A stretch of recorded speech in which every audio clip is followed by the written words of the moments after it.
Lalu bagaimana dengan perkembangan penyidikan kasus pemerkosaan oleh calon dokter spesialis anestesi di Rumah Sakit Hasan Sadikin Bandung? Kita akan tanyakan kepada jurnalis Kompas TV. Sudah ada Vida Alatas di sana. Selamat pagi, Vida. Vida, jadi bagaimana kelanjutan soal proses penyidikan kasus ini? Apakah ada perkembangan yang cukup signifikan, Vida? Ya, Adisti dan juga saudara, polisi terus mendalami kasus ini, utamanya terkait dugaan adanya korban-korban lain dari Priguna Anugrah Pratama, dokter yang tengah mengambil spesialis anestesi di RSHS Kota Bandung. Karena per Kamis 10 April kemarin, Adisti dan juga saudara, di Treskrimum Polda Jabar menyebut sejauh ini dari hasil pengembangan kasus, memang korban dari dokter Priguna ini tidak hanya satu, Adisti, tapi paling tidak sudah ada 2 laporan tambahan yang diduga menjadi korban dari Priguna Anugrah, yang kemarin polisi ini juga menyebut jika korban pertama kemarin yang terungkap merupakan keluarga dari pasien yang tengah dirawat di instalasi gawat darurat Rumah Sakit Hasan Sadikin Bandung, maka terduga 2 korban lainnya ini merupakan pasien yang tengah menjalani perawatan medis di RSHS Kota Bandung. Tentunya proses penyidikan ini akan terlebih dahulu ditempuh oleh pihak kepolisian. Salah satunya adalah dengan melakukan visum terhadap pelapor, begitu ya, dengan melakukan uji DNA di Pusdokes Mabes Polri. Dan memang Adisti dan juga saudara dari Polda Jabar ini juga mendorong bagi siapa saja yang kemudian merasa menjadi korban tindakan asusila dari Priguna Anugrah ini untuk melapor kepada pihak kepolisian, utamanya adalah Polda Jawa Barat. Sebetulnya tidak hanya dari pihak kepolisian, Adisti dan juga saudara, dorongan untuk korban melaporkan tindak kekerasan seksual yang bisa jadi terjadi kepada para korban, begitu ya, Adisti dan juga saudara, ini juga datang dari RSHS Kota Bandung yang juga membuka hotline dan juga Universitas Pajajaran, begitu ya, tempat di mana Priguna Anugrah Pratama ini menempuh pendidikan spesialisnya. Dan Polda Jabar ini juga membuka posko, begitu ya, yang sekali lagi terbuka untuk masyarakat untuk kemudian menyampaikan pengaduannya terkait hal ini, Adisti. Di posko aduan tidak hanya dibuka dari pihak kepolisian, tapi juga Universitas Pajajaran dan juga Rumah Sakit Hasan Sadikin Bandung, begitu ya.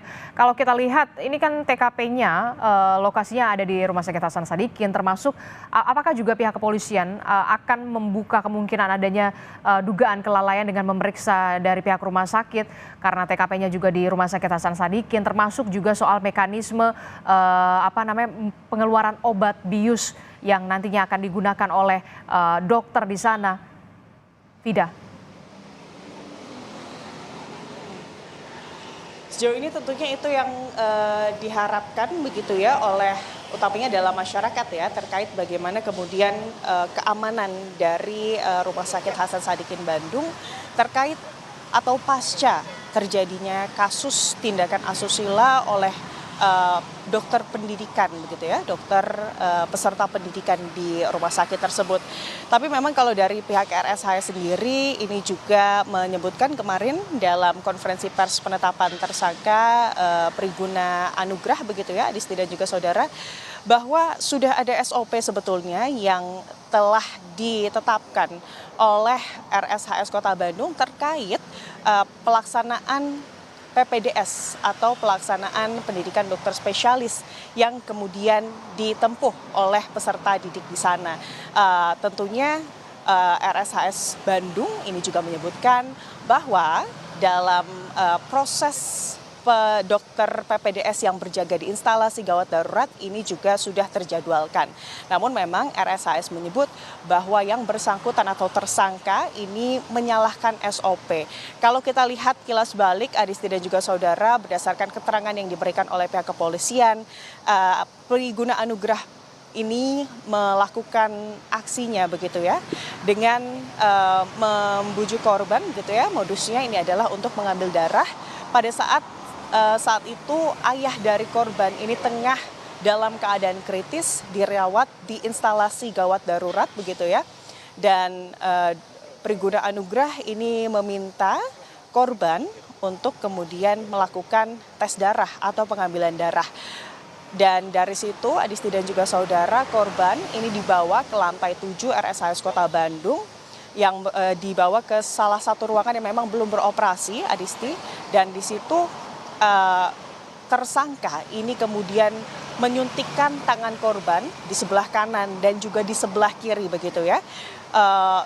Cairan begitu yang diduga ini merupakan obat bius, dan juga selain menyuntikkan tangan kanan dan tangan kiri sebanyak 15 kali, tersangka ini juga menyuntikkan cairan bening begitu ya ke dalam infusan yang saat itu tengah dipasangkan ke korban. Dan korban ini tak sadarkan diri selama 3 jam.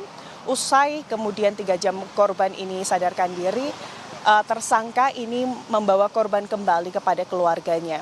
Dan disinilah Adisti dan juga saudara yang memang menjadi sorotan, bagaimana sebetulnya pengawasan dari dokter yang berjaga atau dokter peserta didik yang berjaga. Kalau dari RSHS Kota Bandung sendiri ini menyebutkan bahwa sebetulnya untuk pasien IGD ada dokter penanggung jawab pasien yang berjaga di IGD. Tapi tentunya pertanyaannya sejauh mana pengawasan bagi dokter peserta didik begitu ya yang bertugas di RSHS Kota Bandung. Dan atas perbuatannya Adisti dan juga saudara, tersangka ini disangkakan pasal terkait kekerasan seksual dengan ancaman 12 tahun penjara, Adisti. Oke, baik. Terima kasih informasinya jurnalis Kompas TV, Fida Latas melaporkan dari Bandung, Jawa Barat.